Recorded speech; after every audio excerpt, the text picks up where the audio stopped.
श्री कृष्ण गोविंद हरे मुरारी हे नाथ नारायण वासुदेव सच्चिदानंद रूपाय विषवोत्पत्त्यादिहेतवे तापत्रय विनाशाय श्री कृष्णाय भयं नमः।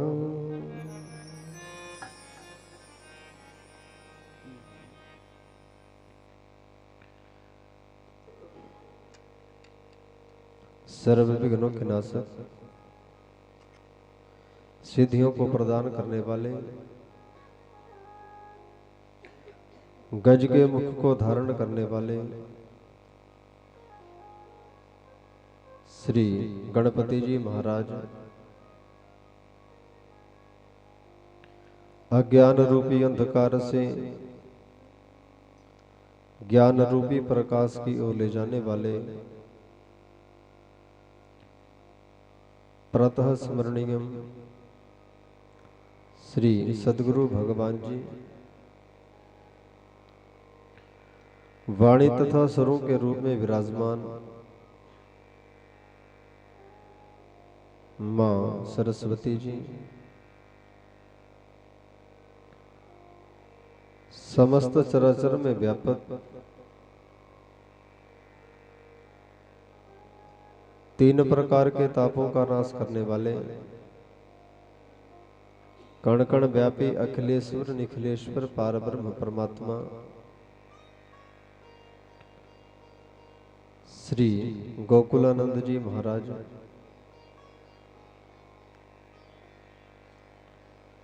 श्रीमद् भागवत महापुराण की वांगमय प्रतिमूर्ति श्री वेदव्यास जी महाराज जी एवं श्रीमद् भागवत महापुराण की मंगलमय कथा का रसास्वादन करवा रहे इस कथा के मुख्य यजमान, उनका संपूर्ण परिवार तथा श्रीमद् भागवत महापुराण की मंगलमय कथा का रसास्वादन कर रही श्रद्धामयी माताएं, करुणामयी बहनें, वृद्ध बुजुर्ग एवं बच्चे, जैसा कि आप लोगों को विदित है कि आज से आपके इस प्रांगण में श्रीमद् भागवत महापुराण की मंगलमय कथा का प्रथम दिवस परमपिता परमात्मा की असीम कृपा से निर्विघ्न शुरू भी और संपन्न भी होने के लिए जा रहा है। भागवतकार ने लिखा है कि मनुष्य की जिंदगी का ऐसा कोई भी क्षण, कोई भी दिन ऐसा नहीं होना चाहिए जिस दिन मनुष्य भगवान की कथा को श्रवण ना करे। लेकिन बंधुओं, नित्याव्रती इस घोर कलिकाल में तो भगवान की कथा नहीं सुनी जा सकती है, लेकिन बताया गया है कि यदह कदह, जब कभी भी समय मिले, कहीं पर भी कथा का आयोजन किया गया हो तो बंधुओं वहां पर जरूर जाना चाहिए और भगवान की कथा को श्रवण कर करके अपने इस जीवन को धन्य बनाना चाहिए। क्योंकि ये जो हमारा बिगड़ा हुआ जीवन है, बताया गया है कि सत्संग में आने मात्र से ही ये सुधर जाता है और फिर भगवान की कृपा को प्राप्त करने के लिए शरीर की शुद्धता के साथ साथ ये जो हमारा मन है ये भी निर्मल होना चाहिए। शरीर तो हमारा संसार रूपी साबुन के लगाने मात्र से ही पवित्र हो जाता है, लेकिन ये जो हमारा मन है ये तब पवित्र होता है जब इस जीभ के द्वारा हम भगवान का नाम लेते हैं, वाणी के द्वारा भगवान का सुमिरन करते हैं, तब जाकर के ये हृदय पवित्र होता है, और पवित्र हृदय में ही भगवान की कृपा। तो बंधु, बाबा तुलसीदास जी लिखते हैं, संत समागम हरि कथा, तुलसी दुर्लभ दोय, सुतदारायर लक्ष्मी, पापिन के भी होए। बताया गया है कि संतों का समागम और भगवान श्री हरि की कथा, ये दोनों ही बातें इस मृत्यु लोक में बड़ी भारी दुर्लभ बताई गई है। अच्छे पुत्र, धन और स्त्री, ये तो हर किसी के घर में मिलेगा। पापी से पापी व्यक्ति के घर में भी ये तीनों चीजें आपको मिलेंगी। लेकिन भगवान की कथा और जीवन में संतों का मिलना, ये हमें तभी प्राप्त होता है जब भगवान की हमारे जीवन में कृपा होती है। जब तक भगवान की कृपा नहीं होगी तब तक ना तो हम भगवान की कथा को सुन सकते हैं, ना हम इस जीभ से भगवान का नाम ले सकते हैं। तो इसलिए बंधु, जब भगवान की कृपा जीवन में होती है तब जाकर के हमें मनुष्य भगवान की कथा सुनने का सौभाग्य प्राप्त होता है, जीवन में सच्चे संतों का मिलना होता है। तो इसलिए आप सब लोगों के ऊपर भगवान की अपार कृपा हुई है, यजमान परिवार के ऊपर यह अपार कृपा हुई है, जिनके घर आंगन में ये भगवान की कथा प्रारंभ हुई है। तो क्योंकि बंधु, जब भी हमारे जीवन में ऐसा मंगल होना होता है तो बंधु भगवान की प्रेरणा होती है, और भगवान की प्रेरणा से ही हमारे मन में ये भाव जागृत होता है कि हम भगवान की कथा को करवाएं। और जब भगवान की प्रेरणा से ये भाव जागृत हुआ तो भगवान की कृपा से ही तिथि सुनिश्चित हुई, और भगवान की कृपा से ही फिर वो समय हमारे बीच में आता है जिस समय का हम बेसब्री से इंतजार करते हैं। बोलिए नारायण भगवान की। तो यजमान परिवार भी कई दिनों से इस कथा का इंतजार कर रहे थे कि कब जैसे वो समय आए कि ठाकुर जी हमारे घर में आकर के विराजित होवे, और आज उनके मन का वो भाव भगवान की कृपा से पूर्ण भी हो गया है। बोलिए नारायण भगवान की जय हो। तो बंधु, इस कथा के श्रवण करने मात्र से आप लोगों का तन मन धन तो पवित्र होता ही है, लेकिन इस कथा को सुनाने मात्र से हमारा जीवन और वाणी दोनों ही धन्य हो जाती है। बोलिए सनातन धर्म की। और जहां जहां तक इस कथा की ध्वनि जाती है वहां वहां तक का सारा क्षेत्र जो है इस कथा के ध्वनि से ही पवित्र हो जाता है। और जिस घर आंगन में ये कथा होती है उस घर के उस वंश के जितने भी पूर्वज जो इस संसार को छोड़ करके जा चुके हैं उनको सदगति प्राप्त होती है, उनकी आत्मा को शांति मिलती है, और वो पितर जो है प्रसन्न होकर के उस परिवार को शुभ आशीर्वाद प्रदान करते हैं। बोलिए नारायण भगवान की जय। इसलिए बंधु, इतने पुण्य को देने वाली ये श्रीमद् भागवत महापुराण की कथा, जिस कथा को आप विगत जो है 7 दिनों तक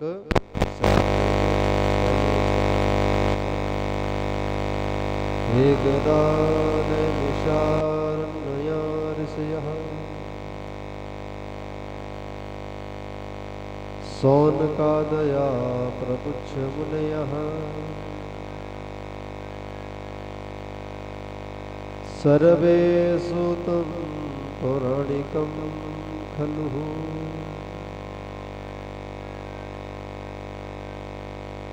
एक समय की बात है, नैमिषारण्य तीर्थ के ऊपर सौनक आदि 88,000 ऋषि एकत्रित हुए, और उनके एकत्रित होने का प्रयोजन था केवल भगवत चर्चा करना। जैसे हम सब लोग यहाँ पे इकट्ठे हुए हैं, हम इसलिए इकट्ठे हुए हैं कि हम यहाँ पर आकर के भगवान की कथा को सुनेंगे, इसलिए बस भगवान का नाम लेंगे। तो इसी प्रयोजन से नैमिषारण्य तीर्थ के ऊपर सौनक आदि 88,000 ऋषि भी एकत्रित हो गए,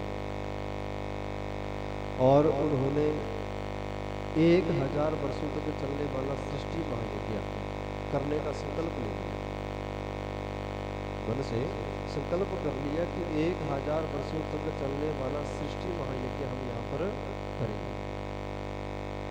और उस सृष्टि महायज्ञ में क्या होता है कि वो ऋषि प्रातः काल में उठते हैं, अपनी नित्य क्रिया से निवृत्त होते हैं, और नित्य क्रिया से निवृत्त होने के पश्चात स्नान आदि करने के पश्चात भगवान का पूजन करते हैं। तत्पश्चात भगवान के निमित्त होम करते हैं, और होम के पश्चात सारा दिन जो भगवान के ही नाम का कीर्तन करने लगे, भगवान के नाम का गुणगान करने लगे। ऐसा करते करते लगभग उनको सैकड़ों वर्ष व्यतीत हो गए, काफी समय व्यतीत हो गया। और एक दिन क्या हुआ कि प्रातः काल का समय, और प्रातः काल में ही सूत जी महाराज अपने शिष्यों को लेकर के नैमिषारण्य तीर्थ के ऊपर आकर के पहुंच गए। बोलिए सनातन धर्म की जय। और जिस वक्त सूत जी महाराज नैमिषारण्य तीर्थ के ऊपर पहुंचे थे, उस वक्त सूत जी महाराज की आयु थी मात्र 20 वर्ष। कितने वर्ष आयु थी? 20 वर्ष। याद रखना है आपने, क्योंकि बीच बीच में पूछ भी लिया जाता है ना। बोलिए नारायण भगवान की, इसलिए ध्यान से कथा को सुनना है और उस कथा के ऊपर अमल भी करना है, अपने हृदय में कथा को उतारना है, तब जाकर के कथा का फायदा होता है। तो 20 वर्षीय सूत जी महाराज जब नैमिषारण्य तीर्थ के ऊपर पहुंचे, तो उनके तेज को देख करके शौनकादि ऋषियों ने अपने अपने स्थान को छोड़ दिया। अब जो ऋषि वहां पर अपने स्थान को छोड़ रहे हैं, उनकी आयु काफी है, सैकड़ों वर्ष उनकी आयु है, काफी वृद्ध है। लेकिन फिर भी सूत जी महाराज जी के तेज को देख करके अपने अपने स्थान को छोड़ दिया, और खड़े होकर के सूत जी महाराज जी को झुक करके प्रणाम कर देते हैं। जैसे प्रणाम किया तो सूत जी महाराज आश्चर्य में पड़ गए। सूत जी महाराज ने देखा कि रे जो ऋषि मुझे प्रणाम कर रहे हैं, ये तो काफी वृद्ध लग रहे हैं, काफी बूढ़े लग रहे हैं, लेकिन फिर भी इन्होंने मुझे प्रणाम किया, कारण क्या हुआ? और सूत जी महाराज गए ऋषियों से जाकर के प्रश्न किया, कहा कि महाराज मैं आयु में आपसे बहुत छोटा हूं, लेकिन फिर भी आपने मुझे प्रणाम किया, क्या कारण हुआ? तो जैसे ये प्रश्न किया तो उन ऋषियों में जो मुख्य ऋषि हैं, जिनका नाम है सौनक, सौनक जी ने बड़ा सुंदर उत्तर दिया। कहा कि देखिए सूत जी महाराज, भले ही आप आयु में हमसे छोटे हैं, लेकिन शास्त्र कहते हैं कि धन वृद्धा बल वृद्धा आयु वृद्धा तथैव च ते सर्वे अपि ज्ञान वृद्धा किंकिरः शिष्या किंकिरः। कि कुछ लोग आयु में बड़े होते हैं, कुछ लोग बल में बड़े होते हैं, और कदाचित कुछ लोग जो वो धन में भी बड़े हो जाते हैं। लेकिन जो मनुष्य ज्ञान में बड़ा होता है, वो सबके लिए आदरणीय और पूजनीय बताया है। इसलिए सूत जी महाराज, भले ही आप आयु में हमसे छोटे हो, लेकिन ज्ञान में आप बहुत बड़े हैं, इसलिए आपकी आयु को नहीं बल्कि आपके ज्ञान को हमने प्रणाम किया है। बोलिए वृंदावन बिहारी लाल की।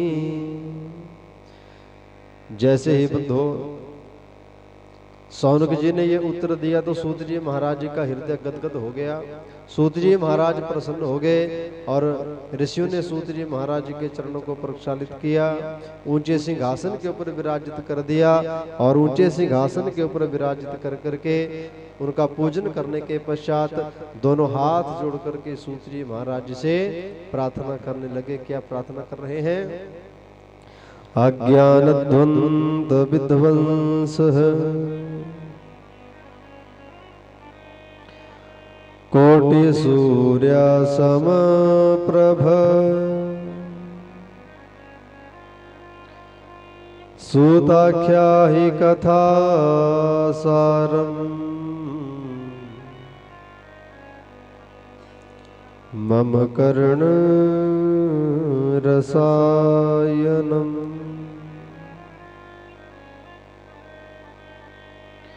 सूत जी महाराज जी से प्रार्थना करते हैं सौनकादि ऋषि के, हे सूत जी महाराज, आप हमारे कानों के लिए कोई ऐसा रसायन कोई ऐसा अमृत या फिर कोई ऐसी सारगर्भित कथा सुनाने की कृपा करे जिस कथा के श्रवण करने मात्र से हमारे जन्म जन्मांतर के पाप, जन्म जन्मांतर के दुख मिट जाएं और भगवान की कृपा से हमें मोक्ष की प्राप्ति हो जाए। ऐसी कोई सारगर्भित कथा हो तो हमें सुनाने की कृपा करें। और जैसे ये प्रार्थना की तो सूत जी महाराज जी का हृदय गदगद हो गया।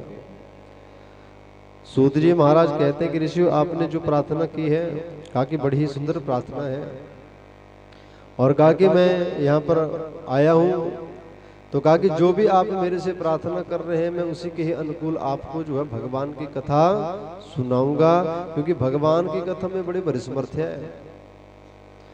जो फल हमें हजारों वर्ष तपस्या करने से भी प्राप्त नहीं होता है, वो फल हमें भगवान की कथा को श्रवण करने से ही प्राप्त हो जाता है। क्योंकि और सूत जी महाराज ने कहा कि देखिए ऋषियों, कहा कि चिंता मंडिर लोक सुखम सुरद्रुह स्वर्ग संपदम प्रच्छति ही गुरु प्रीतो वैकुंठम योगी दुर्लभम। कहा कि मनुष्य को अगर चिंतामणि मिल जाए ना, चिंतामणि का आप लोगों ने नाम सुना होगा, सुना है किसी ने? चिंतामणि का नाम सुना है? नहीं सुना होगा ना। तो चिंतामणि का मतलब है कि अगर किसी व्यक्ति को वो चिंतामणि मिल जाए तो उस व्यक्ति के जीवन की सारी चिंताएं हमेशा के लिए खत्म हो जाती हैं। बोलिए नारायण भगवान की। और वैसे ही स्वर्ग में कल्प वृक्ष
होता है। बोलिए नारायण भगवान की जय हो।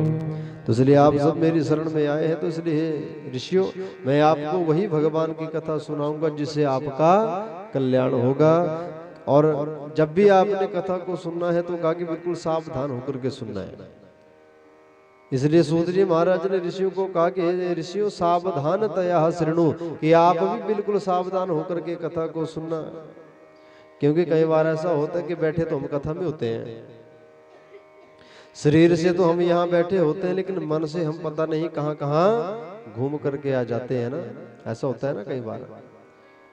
तो कहा कि अपने शरीर के साथ अपने मन को भी आपने कथा में ही लगा करके रखना है। बोलिए सनातन धर्म की। ऐसा ना हो कि हमारा शरीर से यहाँ बैठे हैं, मन चला जाए कि हमारा बोटी पता नहीं क्या कर रहे हैं ना, बना भी रहे हैं, भोजन की नहीं बना रहे हैं ना। दूसरे ये जमान जी से विशेष निवेदन है कि बड़े ध्यान से कथा को सुनना है, मन को एकाग्र करना है ताकि कथा हृदय में उतर जाए। क्योंकि जब तक कथा हृदय में नहीं उतरेगी तब तक कल्याण होने वाला नहीं है। तो इसलिए महाराज आपने ज्यादा चिंता नहीं करनी है। अब ठाकुर जी यहाँ पर पहुंच गए, अब ठाकुर जी की कृपा से अपने आप ही सारे कार्य संपन्न होते चले जाएंगे। बोलिए बालकृष्ण भगवान की जय हो। तो इसलिए कहा कि सावधान तया शृणु, कि सावधान होकर के आपने भगवान की कथा को सुनना है। क्योंकि ये जो हमारा जीवन है, कहा कि काल ब्याल मुख ग्रास त्रास निर्णास हेतवे श्रीमद्भागवतम शास्त्रम कलौकिरेण भासितम। कहा कि काल व्याल मुख ग्रास त्रास निर्णास हेतवे। कहा कि जो मनुष्य का जीवन है ये काल रूपी अजगर के मुख में हर वक्त पड़ा हुआ है। और जब तक उस काल रूपी अजगर ने अपने मुंह को खोल करके रखा है तब तक हम सब लोग क्या हैं, सुरक्षित हैं। लेकिन जैसे ही वो अजगर अपने मुंह को बंद करेगा तो कहा हम इस संसार को छोड़ करके चले जाएंगे। तो कहा कि समय का कोई पता नहीं है, कब जैसे जो है शरीर से प्राण निकल जाए कोई पता नहीं है। इसलिए जो समय बीत गया वो तो बीत गया है, लेकिन जो समय शेष बचा है और जो हमें भगवान ने मौका दिया है उस मौके का सदुपयोग हो जाए, भगवान की कृपा हो जाए और भगवान की कथा को सुन करके उस कथा को हम अपने जीवन में उतार लेवे तो समझ लो कि हमारा कल्याण निश्चित है। बोलिए नारायण भगवान की। क्योंकि कथा, कई लोगों के मन में ये भ्रम होता है कि हमने भगवान की कथा सुन ली या भगवान की कथा करवा ली, अब तो हमारा कल्याण निश्चित ही है ना, ये होता है मन में ना। लेकिन बंधु, कथा करवाने से या कथा सुनने से हमारी मुक्ति नहीं होती है, कथा को जीवन में उतारने से हमारी मुक्ति होती है। अर्थात जो शिक्षा हमें कथा से मिल रही है, क्या हमने उस शिक्षा को ग्रहण किया, क्या उस चीज को हम अपने जीवन में अमल में लेकर के आए। अगर हमने उस चीजों को, उन चीजों को अमल में लेके आए अपने जीवन में, तब तो हमारा कल्याण है। लेकिन अगर हमने कथा सिर्फ सुनी कानों के द्वारा, बस एक कान से सुनी दूसरे से निकाल दी और जैसे हम आज थे वैसे ही कथा के बाद भी रहे, तो कथा सुनने और करवाने का कोई मतलब नहीं है। तो इसलिए बंधो, कथा का मतलब है कि उस कथा को अपने जीवन में उतारें और उस कथा को जीवन में उतारने से हमारा कल्याण संभव माना गया है। बोलिए बाल कृष्ण भगवान की। तो इसलिए जिस कथा को आप लोग सुनने जा रहे हैं, यही कथा राजा परीक्षित ने भी सुनी थी। तो राजा परीक्षित ने कथा क्यों सुनी? अब द्वापर के अंत में महाराज परीक्षित का जन्म हुआ है और द्वापर खत्म होने के बाद कलयुग में आकर के राजा परीक्षित ने ये श्रीमद् भागवत महापुराण की कथा को सुना है। तो राजा परीक्षित एक ऐसे राजा है जिनका जन्म तो द्वापर में हुआ है लेकिन मृत्यु कलयुग में हुई है। बोलिए नारायण भगवान की जय। कोई बिरला व्यक्ति होता है ऐसा जो एक युग से दूसरे युग में जाता है। तो राजा परीक्षित द्वापर में पैदा हुए हैं और कलयुग में उनकी मृत्यु हुई है। बोलिए नारायण भगवान की जय। और कलयुग में उनकी मृत्यु कैसे हुई? क्योंकि उन्होंने एक संत का अपमान कर दिया और संत का अपमान करने से उनको श्राप लग गया कि ठीक आज से 7वें दिन तक्षत नाग के काटने से आपकी मृत्यु हो जाएगी। जैसे ये श्राप राजा परीक्षित को लगा तो राजा परीक्षित ने सोचा कि मरना तो है ही है, एक न एक दिन सबको जाना है। जो इस संसार में आए हैं उनको एक न एक दिन इस संसार को छोड़ करके जाना है। तो राजा परीक्षित ने विचार किया कि जब जाना ही है तो क्यों ना भगवान की कथा सुनी जाए, भगवान का नाम लिया जाए, जिस नाम को लेने के लिए इस संसार में भेजा है भगवान ने। तो राजा परीक्षित गंगा के तट के ऊपर चले गए। सुखदेव जी महाराज के मुखारबिंद से भगवान की कथा को सुनने लगे। जैसे ही भगवान की कथा को सुनने लगे बंधु, तो क्या हुआ कि देवलोक में देवताओं ने देखा कि राजा परीक्षित को श्राप लगा हुआ है 7वें दिन मरने का। तो ऐसा करते हैं कि हम स्वर्ग से अमृत ले जाते हैं और ये अमृत राजा परीक्षित को पिला देते हैं, और जिस कथा को राजा परीक्षित सुनने जा रहे हैं उस कथा को हम देवता सुन लेंगे। बोलिए नारायण भगवान की जय हो। तो सोचो कितने पुण्यों को देने वाली होगी ये भगवान की कथा, जिस कथा को सुनने के लिए देवता भी ललायत रहते हैं। क्योंकि ये कथा हमें सिर्फ मृत्यु लोक में ही सुलभ हो सकती है। अगर आप सोचे मरने के बाद वहां मिलेगी कथा, तो वहां पर कथा नहीं मिलती है महाराज। वहां पर तो सिर्फ कर्मों का हिसाब देने के लिए हम जाते हैं। अच्छे कर्म किए होंगे तो अच्छा फल मिलेगा, बुरे कर्म किए होंगे तो बुरा फल मिलेगा। तो इसलिए बंधो, जिस कथा को सुनने के लिए देवता भी ललायत रहते हैं, ऐसी श्रीमद् भागवत महापुराण की कथा आप लोगों को जो बड़े सुलभता से प्राप्त हो रही है, लेकिन फिर भी हम इस कथा को नहीं सुने तो फिर हमारा कल्याण कैसे होगा ना। तो इसलिए देवताओं ने क्या किया कि वो अमृत का कलश लिया और अमृत का कलश लेकर के गंगा के तट के ऊपर पहुंच गए। और जैसे गंगा के तट के ऊपर पहुंचे, सुखदेव जी महाराज जी ने देखा, और जैसे सुखदेव जी ने देवताओं को देखा कि अमृत लेकर के आए हैं, सुखदेव जी ने राजा परीक्षित को पूछा, कहा महाराज आपने बुलाया है इन देवताओं को? कहा कि महाराज मैंने तो नहीं बुलाया है। कहा आपने भी नहीं बुलाया, मैंने भी नहीं बुलाया, लेकिन फिर भी ये देवता बिना बुलाए आए हैं और क्या दे रहे हैं हमें? स्वर्ग का अमृत। और जो स्वर्ग की सबसे कीमती चीज है वो ऐसे नहीं मिलती है, लेकिन फिर भी ये बिना मांगे ही दे रहे हैं। तो अगर कोई व्यक्ति अगर हमें अपने जीवन की सबसे कीमती चीज बिना मांगे ही दे दे तो उसमें क्या समझना चाहिए? क्या समझना चाहिए? अगर मान लिया आपकी कोई सहेली या आपका कोई मित्र आपको अपने जीवन की सबसे कीमती चीज दे रहा है बिना मांगे, आपको जरूरत नहीं है ना आपकी नहीं मांगी, लेकिन फिर भी वो दे रहा है, तो इसमें क्या समझना चाहिए कि उसका उसमें कुछ ना कुछ स्वार्थ छिपा हुआ है। बिना स्वार्थ के नहीं देता है कोई, है ना। तो आज सुखदेव जी महाराज समझ गए, सुखदेव जी महाराज समझ गए कि ये देवता स्वार्थी हैं, अर्थात अपना स्वार्थ सिद्ध करने के लिए ये अमृत का कलश लेकर के आए हैं। इसलिए सुखदेव जी महाराज ने क्या किया कि उन देवताओं को जो है वो स्वार्थी समझ करके, अभगत समझ करके वहां से भगा दिया। बोलिए नारायण भगवान की जय।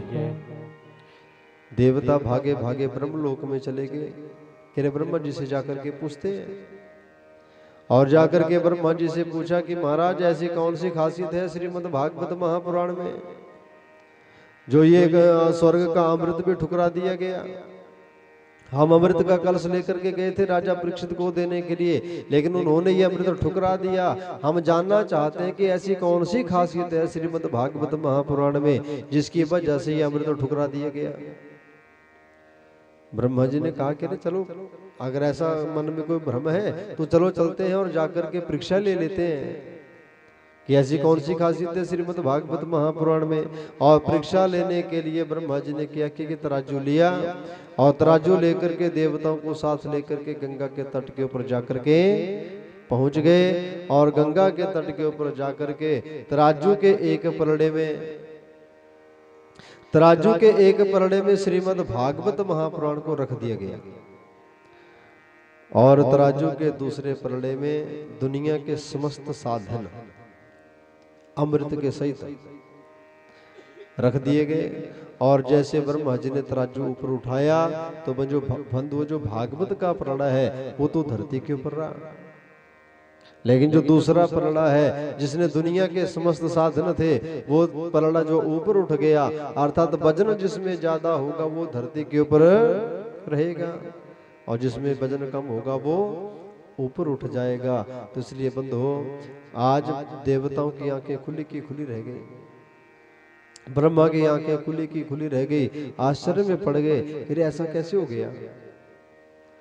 तो जैसे विचार करने लगे उतने में सुखदेव जी महाराज जी को हंसी आई, और सुखदेव जी महाराज कहते हैं कि परीक्षित, सुखदेव जी महाराज कहते हैं देवताओं से कि अरे देवताओं, जिस श्रीमद् भागवत महापुराण को आप एक जो है साधारण पोथी या साधारण किताब समझ रहे हैं, का ये कोई साधारण किताब या कोई पोथी नहीं है, का ये क्या है, का ये साक्षात भगवान श्री कृष्ण का ही वांगमय स्वरूप। और जो भगवान का स्वरूप समझ करके श्रीमद् भागवत जी को प्रणाम करते हैं उनके ऊपर भगवान श्री कृष्ण जी की कृपा हो जाती है। और जो ये समझते हैं कि महाराज बस किताब है, ग्रंथ रखा है, क्या हो जाएगा ना, तो कहा कि ऐसा नहीं समझना चाहिए। जो श्रीमद् भागवत महापुराण है ये साक्षात भगवान श्री कृष्ण का ही वांगमय स्वरूप, और जो भगवान का स्वरूप समझ करके प्रणाम करते हैं उनके जीवन में निश्चित ही भगवान श्री कृष्ण जी की कृपा होती है। बोलिए बाल कृष्ण भगवान की जय। तो इसलिए देवताओं जिस अमृत को लेकर के आप आए हैं, कहा कि मैं ये मानता हूं कि इस अमृत के पीने से राजा परीक्षित को स्वर्ग मिल सकता है, लेकिन जैसे राजा परीक्षित के पुण्य खत्म होंगे तो दोबारा से परीक्षित को इस संसार में आना पड़ेगा। इसलिए महाराज, लेकिन जिस कथा को राजा परीक्षित सुन रहे हैं का ये कथा इतनी पुण्य को देने वाली है, क्या कि पुनरपि जन्मम पुनरपि मरणम पुनरपि जननी जठरे शयनम, बार बार जन्म लेना, बार बार मरना, इसको चक्कर से ये श्रीमद् भागवत महापुराण की कथा हमें हमेशा हमेशा के लिए मुक्त कर देती है। बोलिए वृंदावन बिहारी लाल की जय हो। बोलिए भागवत भगवान की जय हो। तो बंधो इतने पुण्यों को देने वाली ये श्रीमद् भागवत महापुराण की कथा है। तो बंधो इसी कथा को हम 7 दिनों में श्रवण करेंगे। तो आइए, जब भी हम भगवान की कथा को सुनते हैं, किसी भी ग्रंथ को जब हम पढ़ते हैं या उसको सुनते हैं, तो सबसे पहले उसकी महिमा बताई जाती है, उस कथा का चमत्कार बताया जाता है कि इस कथा से पहले किस किस का कल्याण हुआ है। बोलिए नारायण भगवान की जय हो। तो आइए हम भी श्रीमद् भागवत महापुराण की महिमा को जानते हैं। श्रीमद् भागवत महापुराण के महात्म्य में हम प्रवेश कर रहे हैं। एकदा हि विशालायां चत्वारा ऋषयो अमलः सत्संगार्थं समायाता दद्रशुस तत्र नारदम्।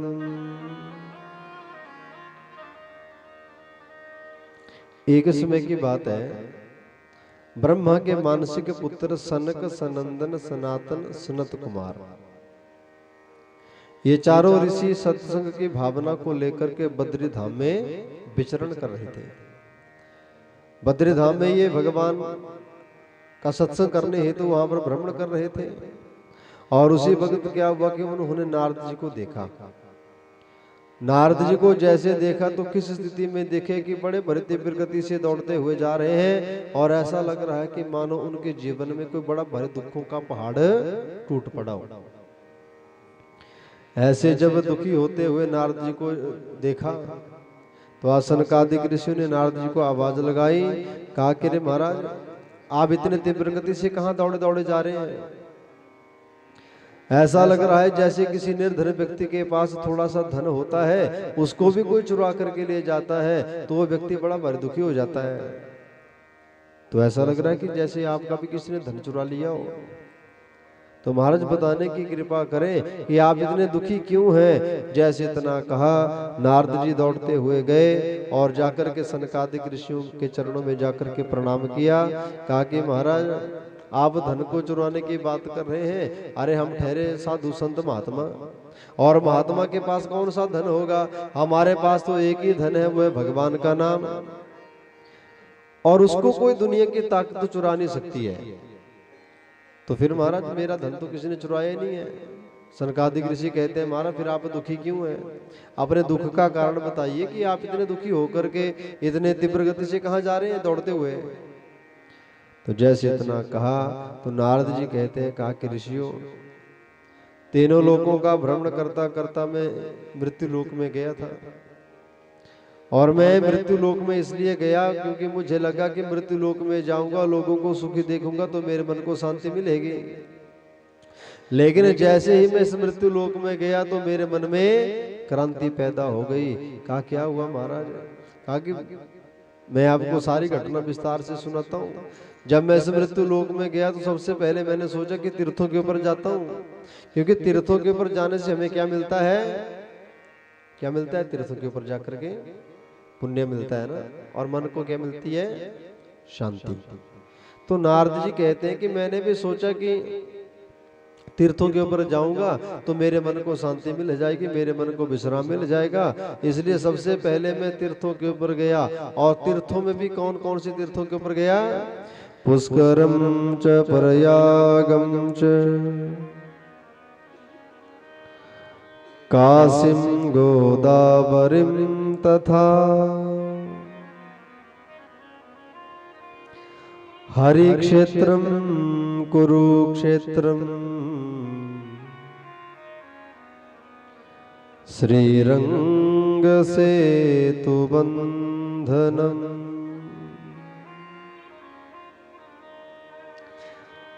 नारद जी कहते हैं कि सबसे पहले मैं पुष्कर में गया, फिर मैं प्रयाग में गया, हरिद्वार में गया, काशी में गया, गोदावरी में गया, लेकिन किसी भी तीर्थ के ऊपर जाकर के मेरे मन को शांति नहीं मिली। क्यों नहीं मिली शांति? ऐसा नहीं है कि आज के समय में लोग तीर्थों के ऊपर नहीं जा रहे हैं, पहले की अपेक्षा आज के समय में तीर्थों के ऊपर हम जो है बहुत बड़ी भारी मात्रा में जा रहे हैं। साल में 2-2 4-4 बार भी हम तीर्थों का दर्शन कर लेते हैं, लेकिन पहले और आज में फर्क ये है कि पहले जब तीर्थों की यात्राएं की जाती थी तो इसलिए की जाती थी कि हमें पुण्य प्राप्त हो, अर्थात वहां पर जाकर के हम भगवान का भजन करें और भगवान का भजन कर करके जो तीर्थों के लाभ को हम प्राप्त करने के लिए जाते थे। लेकिन आज हम तीर्थों का लाभ लेने के लिए नहीं जाते हैं। आज हम मनोरंजन की दृष्टि से तीर्थों की यात्राएं कर रहे हैं कि बस घूमना फिरना हो जाएगा, घर के कामों से फुर्सत मिल जाए, तीर्थों के ऊपर जाते हैं और वहां पर जाकर के बस हमारा मौज मस्ती करते हैं और मौज मस्ती कर करके बस जैसे गए थे वैसे लौट करके आ जाते हैं। बोलिए नारायण भगवान की जय। दुनिया भर की भीड़ महाराज तीर्थों के ऊपर जुट गई है और फिर भी किसी के मन में भी तीर्थों के ऊपर जाकर के शांति नहीं है महाराज। लंबी लंबी लाइनें लगी हुई हैं, हर व्यक्ति इस होड़ में है कि पहले मेरा नंबर आ जाए, पहला मेरा नंबर आ जाए महाराज।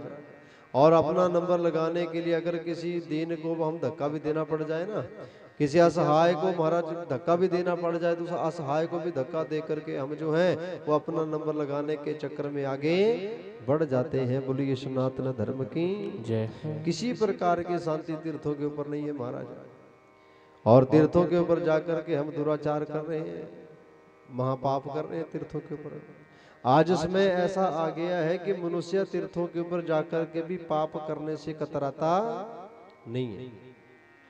तीर्थों के ऊपर जाकर के भी पाप हो रहे हैं। जैसे हम घर में थे, हमारा घर से चलते हैं ना, जब से घर से चलना शुरू करते हैं उसी वक्त से महाराज हमें क्या करना चाहिए, भगवान का नाम लेना चाहिए। और घर की जो बातें हैं, संसार की जो बातें हैं, चर्चाएं हैं, उनको घर में ही छोड़ देना चाहिए। और जब तक पुनः लौट करके घर नहीं आ जाते हैं तब तक इस जीवा से सिर्फ भगवान का ही नाम, जितना हो सके ज्यादा से ज्यादा भगवान का सुमिरन। पर हम ऐसा नहीं करते हैं, हम उल्टा करते हैं। बस बसज बैठे कनिके दूसरी निंदा चुगली चर्चा, है ना, ऐसा ही करते हैं ना। और तीर्थों की यात्रा करके भी आ जाते हैं हम, लेकिन घर भी लौट करके पहुंच जाते हैं, लेकिन फिर भी वो निंदा चुगली चर्चा खत्म नहीं होती है। बोलिए सनातन धर्म की जय। तो ऐसे जब तीर्थों की यात्रा करेंगे तो उससे हमें पुण्य मिलेगा या पाप मिलेगा? क्योंकि बताया गया है कि अन्य क्षेत्रे कृतम पापम पुण्य क्षेत्रे विनश्यति, पुण्य क्षेत्रे कृतम पापम वज्रलेपम भवति, कि अन्य क्षेत्र में किया हुआ पाप जो है पुण्य क्षेत्र में जाने से मिट जाता है। बोलिए नारायण भगवान की। लेकिन पुण्य क्षेत्र में किया हुआ पाप जो है वो कभी मिटता नहीं है। जब आप तीर्थों के ऊपर जाकर के पाप करेंगे, तीर्थों के ऊपर जाकर के निंदा करेंगे, एक दूसरे की बुराई करेंगे, तो वो पाप जो है अमिट हो जाता है। फिर आप चाहे जो मर्जी कर लो, लेकिन वो पाप कभी जीवन में मिटने वाला नहीं है, उसका फल आपको भोगना पड़ेगा। इसलिए बंधो तीर्थों के ऊपर जाओ तो वहां पर जाकर के जो श्रद्धा लेकर के जाएं और अपने मन से सिर्फ भगवान का ही भजन, भगवान का ही नाम से भसे वहां पर जाकर के लेना चाहिए। लेकिन ऐसा आज होता नहीं है। मनोरंजन की दृष्टि से तीर्थों की यात्राएं की जा रही हैं। इसलिए नारद जी कहते हैं, कहा कि महाराज अब धीरे धीरे क्या हो रहा है कि जब इस भावना से लोग तीर्थों के ऊपर जा रहे हैं तो इस भावना से जाने से क्या हो रहा है कि तीर्थों का जो सार है वो धीरे धीरे खत्म होता जा रहा है। बोलिए नारायण भगवान की जय। बोलिए आनंद कंद भगवान की जय। सनकादिक ऋषि सुन रहे हैं नारद जी की वार्ता को, और नारद जी कहते हैं, कहा कि महाराज जब तीर्थों के ऊपर मेरे मन को शांति नहीं मिली तो मैंने सोचा कि चलो अब लोगों के घर में जाकर के देखता हूँ, क्या पता लोगों के घर में शांति हो। तीर्थों के ऊपर तो शांति नहीं है, लेकिन क्या पता लोगों के घर में शांति मिल जाए। इसलिए मैं चला गया लोगों के घर में, और जैसे मैं घर में गया तो वहां पर भी मैंने बड़ी भारी वहां पर भी मैंने विडंबना देखी। क्या देखा? तरुणी प्रभुता गे श्याल को बुद्धिदायक कन्या विक्रयेणो लोबाद दंपति नाम च कलकनम। तरुणी प्रभुता गेहे। तरुणी कहते हैं जवान स्त्रियों को, प्रभुता कहते हैं जिसका बोलबाला हो, गेहे कहते हैं घर को। तो कहा कि इस कलयुग में लोगों के घर में अब देखने को क्या मिलता है कि जवान स्त्रियों का बोलबाला धीरे धीरे इस कलयुग में बढ़ता जा रहा है। बुढ़ों को कोई पूछता नहीं है महाराज। वार्ताम को अपी ना पृच्छति गेहे। बुढ़ों से इस संसार में कोई भी बात करना पसंद नहीं करता है। बोलिए सनातन धर्म की। बुढ़ा व्यक्ति पूरा दिन घर में बैठा रहेगा महाराज, कोई उससे बात नहीं करेगा महाराज। ऐसी स्थिति जो है इस कलयुग में लोगों के घर में बन गई है। और कहा कि श्याल को बुद्धिदाय कहा। जीवन में जब हम कोई बड़ा कार्य करते हैं तो हम अपने बुजुर्गों से सलाह नहीं लेते हैं।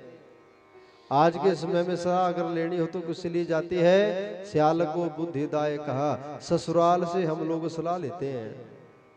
अपने माता पिता को हम महत्व नहीं दे रहे, अपने माता पिता को नहीं पूछते कि हम ऐसा क्या करना है। अपने माता पिता को छोड़ करके तीसरे व्यक्ति से सलाह ली जाती है, और तीसरे व्यक्ति से जब सलाह ली जाएगी तो हमारा कल्याण होगा? नहीं होगा ना, क्योंकि हमारे माता पिता हमारे प्रति कभी भी जो हो बुरा नहीं सोच सकते हैं। चाहे हम कितने भी बुरे बन जाएं, लेकिन हमारे माता पिता के मन में हमारे प्रति हमेशा ही अच्छा रहेगा। वो अच्छा ही सोचेंगे कि हमारे संतानों के जीवन में मंगल हो, उनका कल्याण हो। वो कभी नहीं सोचेंगे कि हमारे बच्चों का बुरा हो। लेकिन फिर भी हम माता पिता को छोड़ करके सलाह लेते हैं तीसरे व्यक्ति से, और तीसरे व्यक्ति के मन में तो खोट भी आ सकता है। इतिहास आप सब लोग जानते हैं, कौरव और पांडवों का जब युद्ध हुआ तो कौरवों ने सलाह किसे ली थी? अपने मामा शकुनी से। पांडव भगवान की शरण में गए, और भगवान की शरण में जाने से पांडवों का कल्याण हुआ।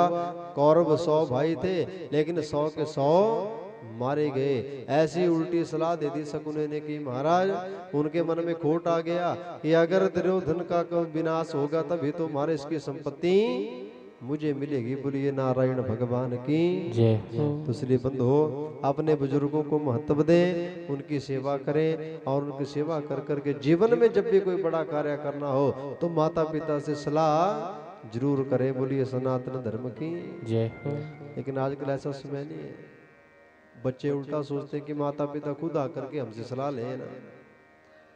बच्चों को सलाह लेने की जरूरत नहीं, क्योंकि बच्चे ज्यादा समझदार हो गए, ज्यादा पढ़े लिखे हो गए हैं। माता पिता को सोचते हैं कि हमारे ने उन्होंने तो दुनिया देखी नहीं है। अब उल्टा जो है समय चल पड़ा है। इसलिए बंधु, तभी तो आज हम लोगों के जीवन में सुख साधन तो पूरे हैं, लेकिन फिर भी जीवन में सुख नहीं है, शांति नहीं है। क्यों नहीं है? क्योंकि हमारे विचार बदल गए, हमारी संस्कृति बदल गई। उठने बैठने का ढंग बदल गया, खाने पीने का ढंग बदल गया, बात करने का ढंग बदल गया। जब ये सब चीजें बदल जाती हैं तो बंधु हमारे जीवन में सुख साधन तो आ जाते हैं, लेकिन शांति जीवन में कभी आती नहीं है। जीवन में शांति चाहते हैं तो अपने से बड़ों का सम्मान करें, अपने वृद्ध बुजुर्गों की सेवा करें, और उनकी शरण में रह करके अपने जीवन को जिए। और बंधु, जब आप उनको महत्व देंगे, उनको जब आप सम्मान देंगे तो उनको भी प्रसन्नता होगी। और जिस घर के बुजुर्ग प्रसन्न रहते हैं वो घर, उस घर में हमारा शांति अपने आप ही आ जाती है। बोलिए नारायण भगवान की जय। दूसरी बंधु, आज नारद जी कहते हैं, कहा कि ऐसी स्थिति जो है कलयुग में बनी हुई है, और कहा कि कन्या विक्रयेणो। अब इस कलयुग में धीरे धीरे जो है कन्याओं का क्रय विक्रय भी शुरू हो गया है। पहले कन्याओं का जब विवाह किया जाता था तो विवाह करने के लिए जब लड़का देखा जाता था तो पहले महाराज वो घर देखा जाता था, उन पूर्वजों का इतिहास देखा जाता था, अर्थात घराना देखा जाता था कि महाराज जिस घर में हम अपनी कन्या को देंगे उस घर के पूर्वज कैसे थे, उनके संस्कार कैसे थे। लेकिन आज उसमें ऐसा नहीं है। आज हम लोग जब कन्या का विवाह करते हैं तो सबसे पहले क्या देखते हैं? क्या देखते हैं जी? किया होगा आप लोगों ने भी, कन्याओं का विवाह सब करते हैं, सबके जीवन में है ना ये मंगल होते हैं। तो जब हम कन्या का विवाह करते हैं तो आज के समय में हम देखते हैं धन सबसे पहले, ये महाराज उनके पास धन कितना है, और धन के लोभ में कन्याओं का विवाह कर देते हैं। आज हम ये नहीं देखते कि उनके जीवन में संस्कार है या नहीं है। धन के लोभ में कन्याओं का विवाह किया जाता है, और धन के लोभ में जब हम कन्याओं का विवाह करते हैं तो बंधु आज क्या देखने को क्या मिलता है कि 100 में से 90% जो है गृहस्थी जो आपस में वो टूट रहे हैं, गृहस्थ जीवन जो टूट रहा है, क्योंकि धन देखा विचार देखे नहीं। जब उस घर में कन्या गई तो महाराज धन तो बहुत था, लेकिन उनके विचार आपस में नहीं मिले, और जब विचार नहीं मिलेंगे तो महाराज वो गृहस्थ सुखी नहीं हो सकती। बोलिए नारायण भगवान की जय। इसलिए धन को देख करके कन्याओं का विवाह नहीं करना चाहिए, संस्कारों को देख करके कन्या का विवाह करना चाहिए। जिस घर के संस्कार अच्छे हो तो बंधु धन तो अपने आप ही आ जाता है। अगर संस्कार अच्छे होंगे भले ही आपकी बेटी जो है वो नमक से रोटी खा लेगी, सुख साधन कम होंगे, लेकिन बंधु उसके जीवन में शांति बहुत होगी, बड़े आराम से अपने जीवन को जी लेगी। लेकिन हम उल्टा करते हैं। तो इसलिए बंधु नारद जी कहते हैं कि ऐसी स्थिति कलियुग में बनी हुई है, और कहा कि लोबाद दंपति नाम च कलकनम, मन मर्जी के विवाह भी इस संसार में हो रहे हैं। लेकिन मन मर्जी के विवाह हो रहे हैं, बड़ी अच्छी बात है। अगर अपनी इच्छा से विवाह कर रहे हैं बड़ी अच्छी बात है, लेकिन उस जब अपनी मर्जी से हम विवाह करते हैं तो उस रिश्ते में कभी झगड़ा नहीं होना चाहिए। बोलिए नारायण भगवान की जय। उसमें कभी लड़ाई नहीं होनी चाहिए। पर लेकिन महाराज मन मर्जी के विवाह भी हो रहे हैं, लेकिन फिर भी जो है विवाद इतना है कि छोटी सी बात को लेकर के इतना बड़ा बवाल हो जाता है कि महाराज सीधी बात कहाँ पहुंच जाती है कि बस महाराज कागज ले आओ और साइन कर दो, तू अपने घर में और मैं अपने घर में। किसी में सहनशीलता नहीं है, सहन शक्ति नहीं है महाराज, और छोटी छोटी बातों को लेकर के बड़े बड़े विवाद हो जाते हैं और बातें सीधी तलाक तक पहुंच जाती हैं। तो महाराज ऐसी स्थिति कलयुग में बनी हुई है। और अगर ऐसा ही हम लोगों का जो है वो जीवन रहा, ऐसा ही आचरण अगर हम लोगों का रहा, ऐसा ही हमने किया, अगर इन कथाओं से शिक्षा नहीं ली, तो आने वाला जो समय होगा वो बहुत खराब होगा। इस संसार में मनुष्य की जो स्थिति है वो बड़ी भरी दयनीय हो जाएगी। बोलिए नारायण भगवान की जय। तो इसलिए इन कथाओं से हमें यही शिक्षा लेनी चाहिए कि जीवन में बड़ों का सम्मान करें, जब भी कन्या का विवाह करें तो महाराज संस्कारों को देखें, उनके इतिहास को जाने कि उनका इतिहास कैसा है, तब जाकर के हमारे जीवन में सुख आ सकता है। तो कहा कि गृहस्थियों के पास जाकर के भी नारद जी ने कहा कि मैं बड़ा भर दुखी रहा और सारे संसार को मैंने घूम लिया, लेकिन कहीं पर भी मेरे मन को शांति नहीं मिली। मैंने क्या देखा कि कोई तन दुखी, कोई मन दुखी, कोई धन बिन रहे तो उदास, थोड़े थोड़े सब दुखी सुखी भगवान के दास। अर्थात कोई शरीर से दुखी है महाराज जिस कलयुग में, समय से पहले ही बड़े बड़े रोग लग रहे हैं महाराज, ऐसे रोग जिनका हमारा इलाज ही नहीं है। बोलिए नारायण भगवान की जय हो। तो कोई तन दुखी, कोई मन दुखी, कुछ लोग ऐसे हैं जिनका शरीर तो ठीक है लेकिन मन में कोई चिंता बनी हुई है, और कुछ लोग ऐसे हैं जिनका शरीर भी ठीक है, मन में भी कोई चिंता नहीं है, लेकिन बंधु जीवन में गरीबी इतनी है, सुबह का भोजन मिल जाए तो शाम के भोजन का ठिकाना नहीं है। अर्थात थोड़े थोड़े सब दुखी। इस कलयुग में, इस मृत्यु लोक में हर व्यक्ति किसी न किसी दुख से दुखी है, किसी न किसी पीड़ा से पीड़ित है। कोई भी इस संसार में सुखी नहीं है। सुखी है तो कौन? जिसने हमारा घर का परित्याग कर दिया है, पत्नी का परित्याग कर दिया है, पुत्र का परित्याग कर दिया है, जो मोहमाया से बिल्कुल ऊपर उठ चुका है। अर्थात जो साधु संत महात्मा है वो इस धरती के ऊपर थोड़े बहुत सुखी हैं, बाकी सारा संसार दुखी है। बोलिए नारायण भगवान की जय हो। नारद जी कहते हैं कि मैं बड़ा भारी दुखी हुआ, लेकिन अंत तो गत्वा मैंने विचार किया कि देखो सारा संसार घूम लिया, कहीं पर मेरे मन को शांति नहीं मिली। अब एक ही जगह बची हुई है, एक ही जगह बची हुई है। वो कौन सी? कहा कि वृंदावन में यमुना का किनारा। वृंदावन में यमुना का किनारा है जहां पर भगवान श्री कृष्ण जी ने अपनी बाल लीलाओं को संपन्न किया है।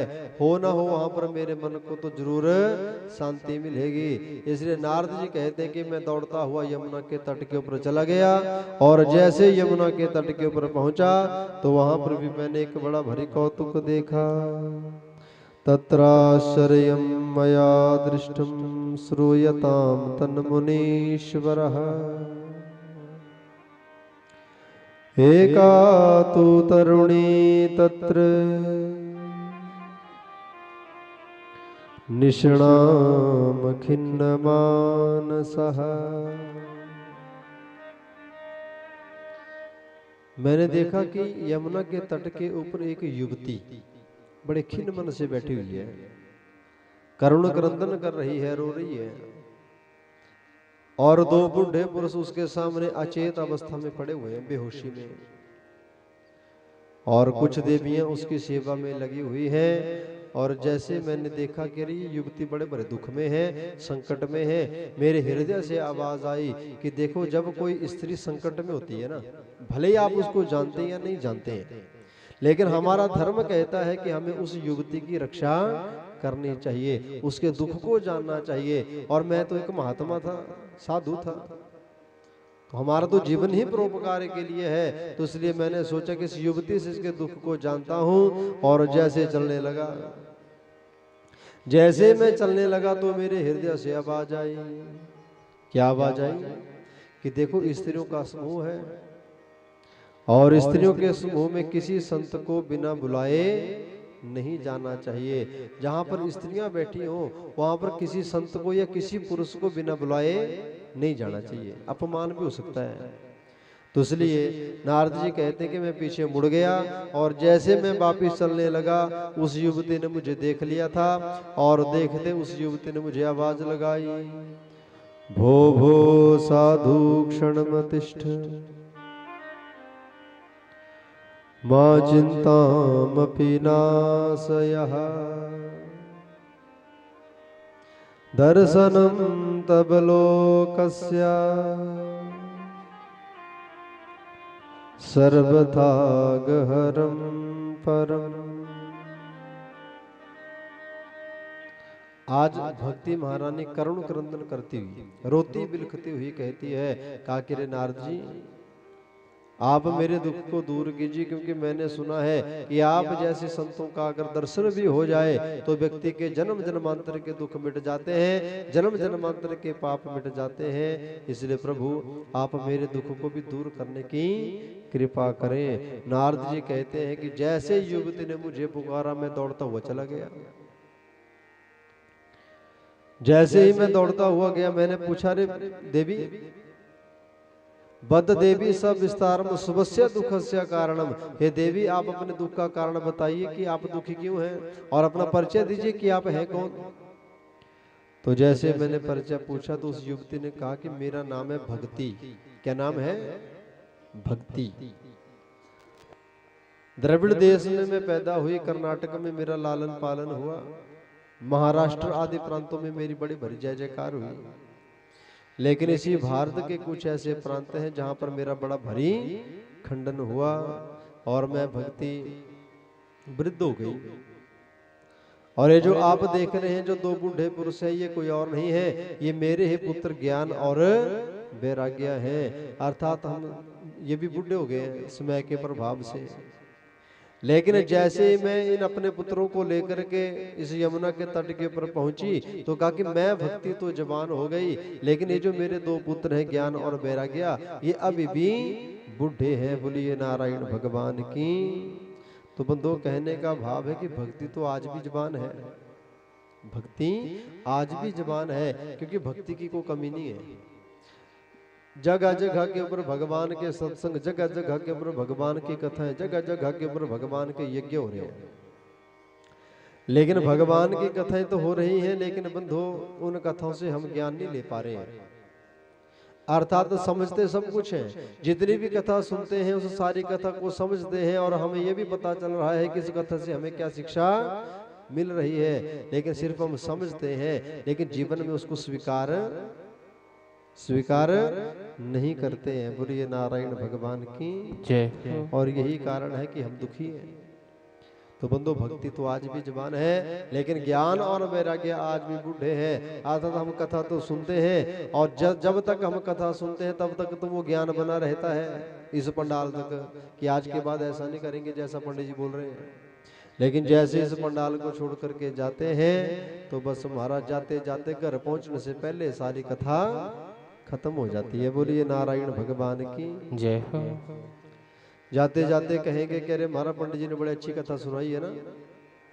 तो जाते जाते महाराज जब बात ऐसी बातें होंगी कि बड़ी अच्छी कथा हुई तो कोई एक आध बीच में बोल देगा कह रहे महाराज ये बातें तो सिर्फ कथा में अच्छी लगती हैं, गृहस्थ आश्रम में तो कहीं कुछ जीवन में करना पड़ता है ना। और बस जाकर घर पहुंचने से पहले पहले सारी कथा खत्म। बोलिए नारायण भगवान की जय हो।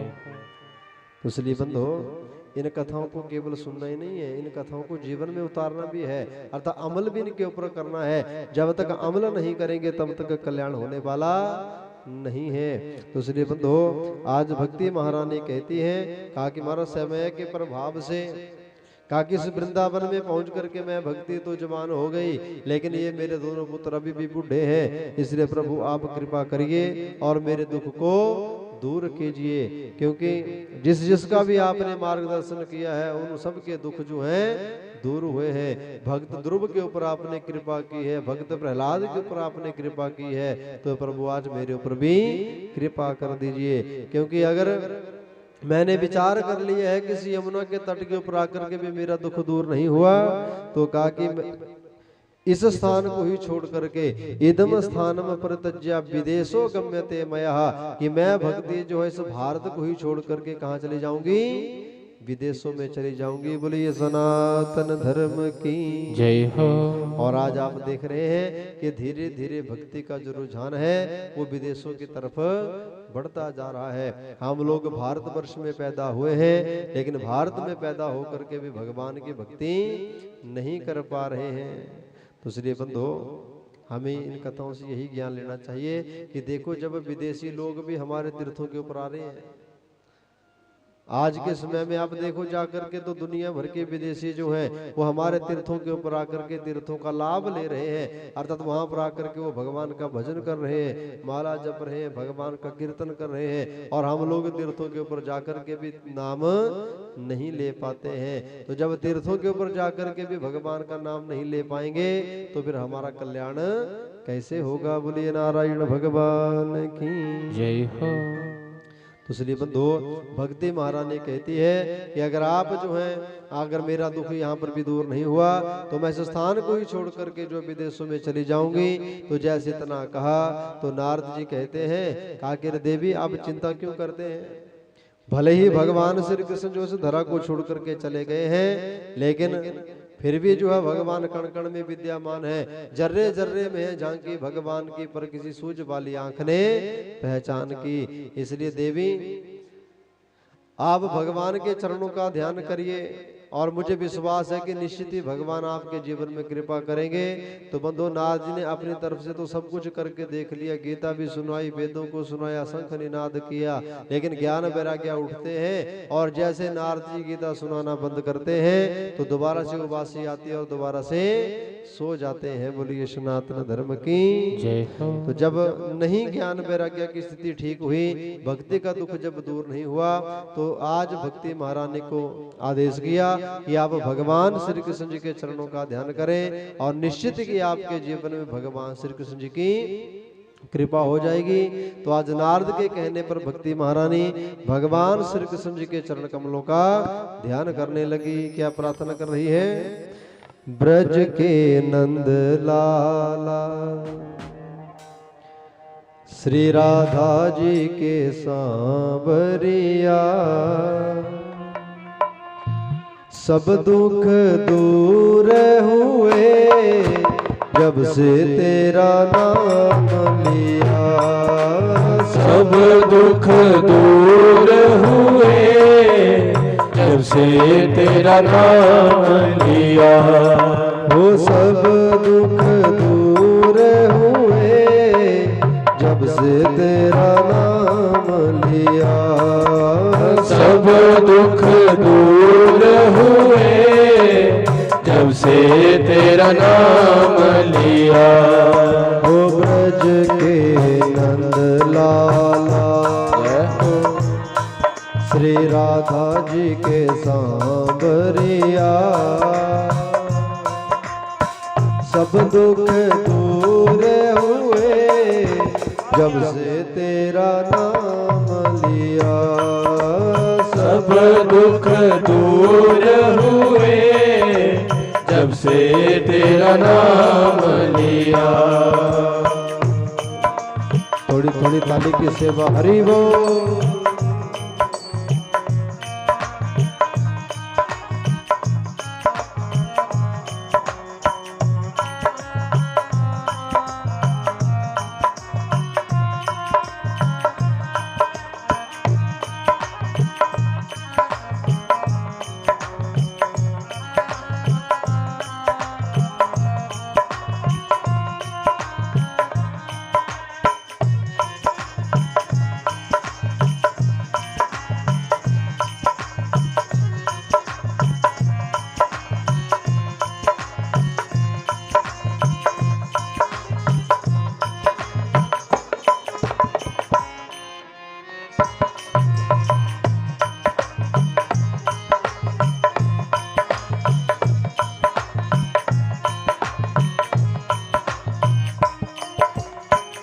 मीरा पुकारे तुम्हें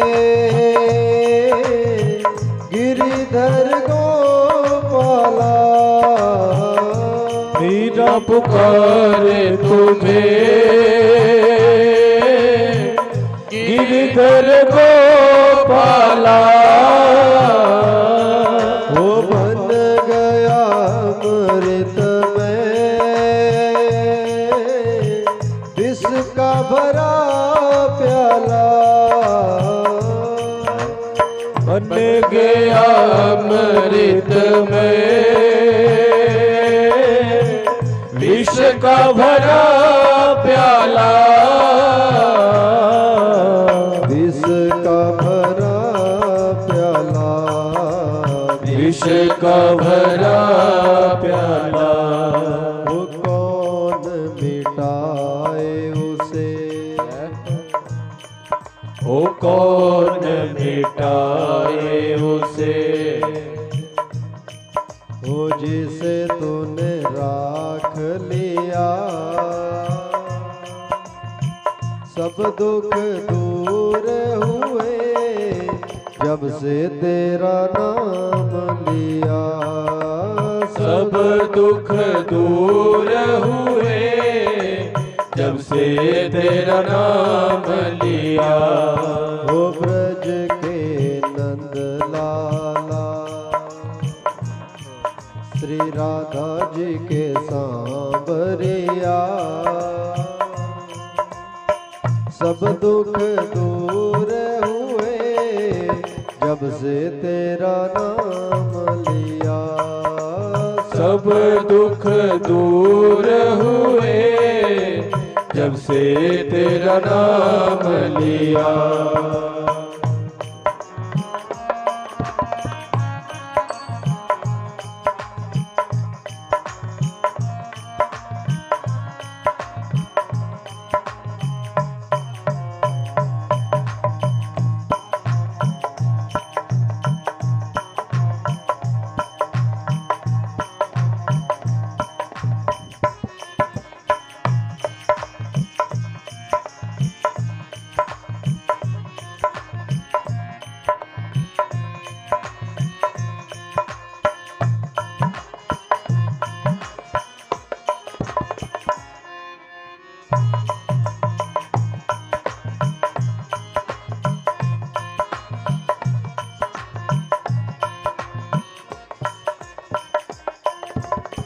नैनों में श्याम बसे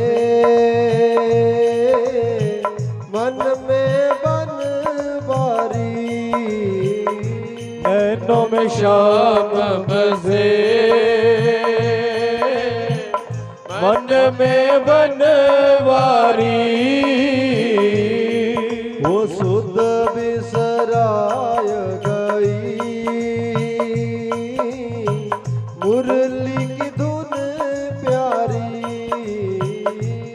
सुध बिसराए गई,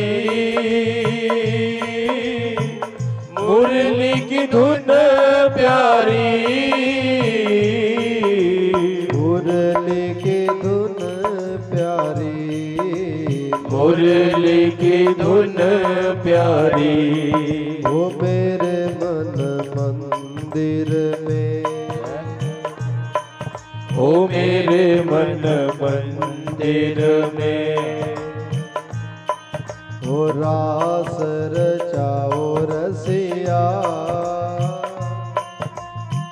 सब दुख दूर हुए जब से तेरा नाम लिया, सब दुख दूर हुए जब से तेरा नाम लिया।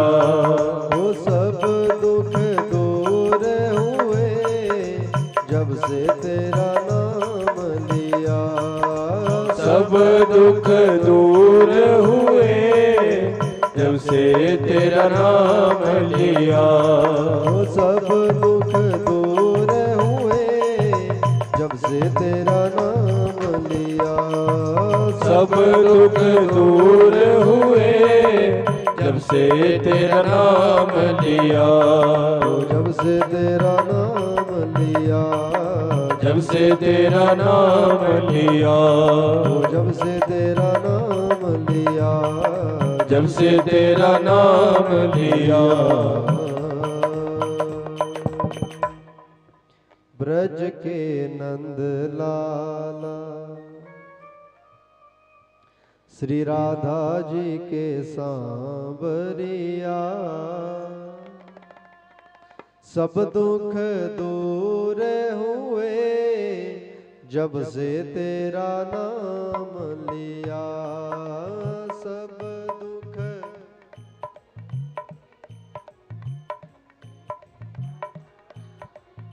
सभी गाएंगे। ताली की भी थोड़ी थोड़ी आवाज आनी चाहिए ना, बिल्कुल धीरे में बजानी है ना, थोड़ा जोर लगा के है ना, क्योंकि ताली के बड़े फायदे होते हैं। बोलिए नारायण भगवान की। क्योंकि ताली बजाने से महाराज हमारे अगर किसी व्यक्ति को बीपी हो ना, बीपी, तो बीपी की समस्या जो ताली बजाने से ठीक हो जाती है। बोलिए सनातन धर्म की।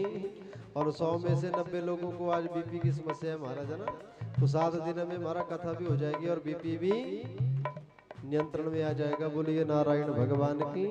तो इसलिए थोड़ा थोड़ा प्रयत्न करना है आपने ना, क्योंकि अभी तक फाउंडेशन बन रही है और 7 दिनों में तो आपका रंग फिर अलग हो जाएगा। बोलिए नारायण भगवान की। क्योंकि अभी तक थोड़ी थोड़ी शर्म भी करते हैं ना, पता नहीं भी कहीं कोई कुछ बोल ही न दे, है ना। तो लेकिन ताली बजाने के लिए कोई नहीं आपको बोलेगा महाराज, है ना। अगर बजाएंगे तो अच्छा ही बोलेंगे ना। तो इसलिए ताली भी बजानी है और मुख से गाना भी है। क्या कहना है? ओ ब्रज के नंद लाला श्री राधा जी के सांवरिया, सब दुख दूर हुए जब से तेरा नाम लिया, सब दुख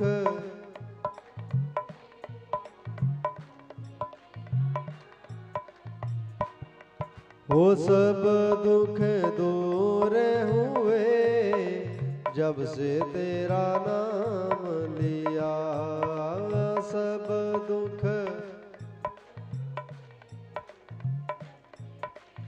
नाम लिया। बोलिए वृंदावन बिहारी लाल की जय हो। बोलिए भक्त वत्सल भगवान की जय हो। तो बंधो, इस प्रकार से भक्ति महारानी भगवान श्री कृष्ण जी के चरणों का ध्यान करती है और धीरे धीरे समय व्यतीत हुआ। भगवान की कृपा हुई, आकाश मार्ग से व्योमवाणी हुई और व्योमवाणी ने कहा कि नारद जी, अगर आप भक्ति के दुख को दूर करना चाहते हैं तो जाओ इनके निमित्त कोई सत्कर्म करो। बोलिए बिहारी लाल की जय हो। तो बंधो, जैसे इतना कहा, नारद ने दोनों हाथ जोड़ दिए। कहा कि रे महाराज, ये सत्कर्म क्या है? कहा कोई सच्चा संत आपको बताएगा ये सत्कर्म क्या है। तो बंधु, अब सत्कर्म की खोज करते करते जो है नारद जी पहुंचे कहां पर? बद्री धाम में। तो नारद जी कहते हैं कि महाराज मैं इस बद्री धाम में पहुंचा हूं तो इसलिए ही कि ये सत्कर्म क्या है, क्योंकि मैंने बड़े भारी संतों को पूछ लिया लेकिन किसी ने भी मुझे नहीं बताया कि ये सत्कर्म क्या है। इसलिए आपके पास मैं पहुंचा हूं तो आप ही मुझे बताने की कृपा करें कि ये सत्कर्म क्या है जिससे भक्ति ज्ञान वैराग्य का दुख दूर होगा। बोलिए भागवत भगवान की जय हो, बोलिए आनंद कंद भगवान की जय हो। तो अब इस सत्कर्म के बारे में सनकादिक ऋषि नारद जी को कल बताएंगे कि सत्कर्म क्या चीज है ना। तो सत्कर्म के बारे में हम कल जानेंगे। तो आज की कथा को यहीं पर विश्राम देते हैं क्योंकि समय भी हो गया है। तो आज की कथा को भगवान के चरणों में अर्पित करते हैं। भगवान से प्रार्थना करता हूँ जिन जिन भक्तों ने आज की कथा को श्रवण किया उनके घर में मंगल ही मंगल हो, सब सुखी रहे, सब निरोग रहे, सब उन्नति करें, सब तरक्की करें। सर्वे भवन्तु सुखिनां, सर्वे सन्तु निरामया, सर्वे भद्राणि पश्यन्तु, मां कश्चित् दुःख भाग भवेत्। आज सबके जीवन में भगवान की कृपा बनी रहे। तो बंधो कल से कथा का जो समय रहेगा कितने बजे से है समय कथा का?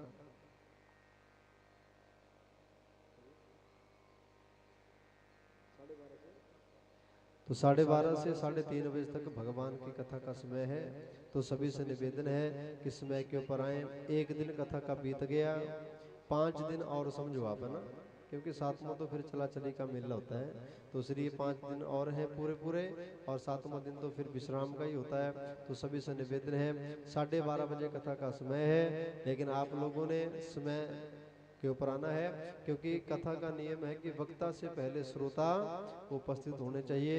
तो यजमान परिवार और बाकी सब जो भी कथा सुनने के रसिक हैं, जितने भी कथा के भक्त हैं, निवेदन है कि 12:15 बजे आपने आकर के यहाँ पर उपस्थित हो जाया करना है। और 12:15 बजे हमारा ब्राह्मण समाज ये भी यहाँ पर आकर के बैठ जाते हैं, एक भजन गुनगुनाया करेंगे और भजन के पश्चात ठीक 12:30 बजे भगवान की कथा प्रारंभ हो जाया करेगी और ठीक 3:30 बजे जो है वो कथा को विश्राम दे दिया जाया करेगा।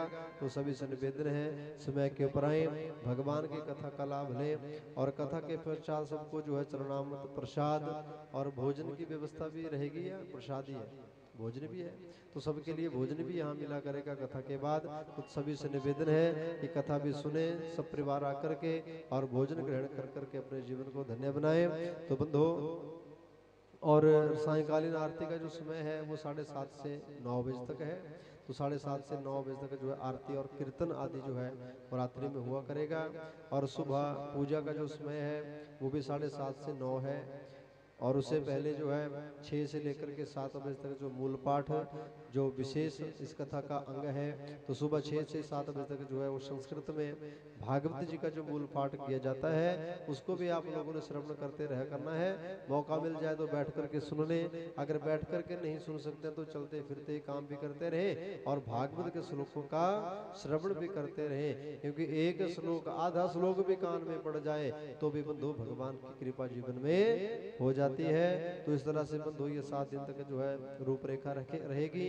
तो सभी से निवेदन बढ़ चढ़ करके भाग लें और भगवान की कथा का रसा स्वादन कर करके अपने जीवन का कल्याण करें। तो इन्हीं शब्दों के साथ वाणी को विश्राम। तो सभी अपने अपने स्थान के ऊपर खड़े हो जाएंगे।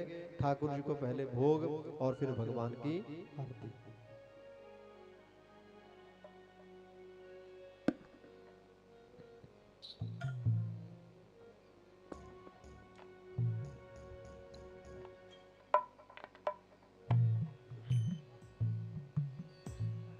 भोगलाल भोगलाल ठाकुरा, बड़ा ज्यादा गुस्सा तने जटदा। हो ठाकुरा बड़ा ज्यादा गुस्सा तन जटदा। ठाकुरा बड़ा ज्यादा गुस्सा तन जटदा। ठाकुरा बड़ा ज्यादा गुस्सा तन जटदा। होए आज भगता ने जिद कीती, आज कर नहीं जाना है। आज भगता ने जिद की थी, आज कर नहीं जाना है। वो तुसी खावांगे ता खावांगे, नहीं ता भूखे मर जाना है। तुसी खाओगे तो खावांगे, नहीं तो भूखे मर जाना है। वो लाई ले जय हो, लाई ले जय हो, लाई ले प्रेम नाल भोगवे, असा तेरा पीछा नहीं हो छड़ना। ओ ठाकुरा असा तेरा पीछा नहीं हो छड़ना। ठाकुरा असा तेरा पीछा नहीं हो छड़ना। नैवेद्यम नैवेद्यामि मध्य मध्याचमनीं जलं समर्पयामि। तद्वारार्ति पात्राय नमः।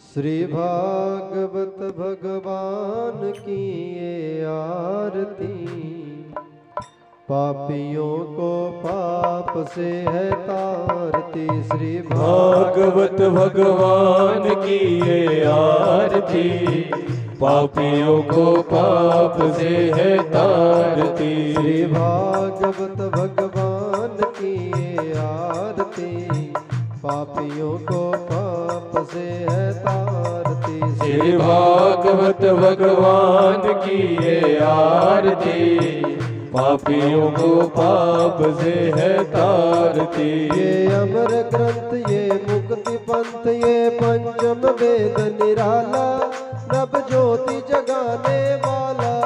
ये अमर ग्रंथ ये मुक्ति पंथ ये पंचम वेद निराला, नभ ज्योति जगाने वाला। हरि नाम यही हरि धाम यही, हरि नाम यही हरि धाम यही, हरि नाम यही हरि धाम यही, हरि नाम यही हरि धाम यही। ये जग मंगल की आरती, पापियों को पाप से है तारती। श्री भागवत भगवान की ये आरती, पापियों को पाप से है तारती। ये शांति गीत पावन पुनीत पापों को मिटाने वाला, हरि दर्श कराने वाला। ये शांति गीत पावन पुनीत पापों को मिटाने वाला, हरि दर्श कराने वाला। ये सुख करनी ये दुख हरणी, ये सुख करणी ये दुख हरणी, ये सुख करनी ये दुख हरणी, ये सुख करणी ये दुख हरणी। ये मधुसूदन की आरती, पापियों को पाप से है तारती। श्री भागवत भगवान की ये आरती, पापियों को पाप से है तारती। ये कृष्ण भक्ति अम्बा की शक्तियाँ प्रीति सिखाने वाला, प्रभु भक्ति जगाने वाला। ये कृष्ण भक्ति अम्बा की शक्तियाँ प्रीत सिखाने वाला, प्रभु भक्ति जगाने वाला। हनुमान यही प्रहलाद यही, हनुमान यही प्रहलाद यही, हनुमान यही प्रहलाद यही, हनुमान यही प्रहलाद यही। ध्रुव नारद की आरती, पापियों को पाप से है तारती। श्री भागवत भगवान की ये आरती, पापियों को पाप से है तारती। ओ भक्त को भव सागर से है तारती, भक्त को भव सागर से है तारती। कर्पूर गौरम करुणावतारम, संसार सारम भुजगेन्द्रहारम, सदा वसन्तम हृदयारविन्दे भवं भवानी सहितं नमामि।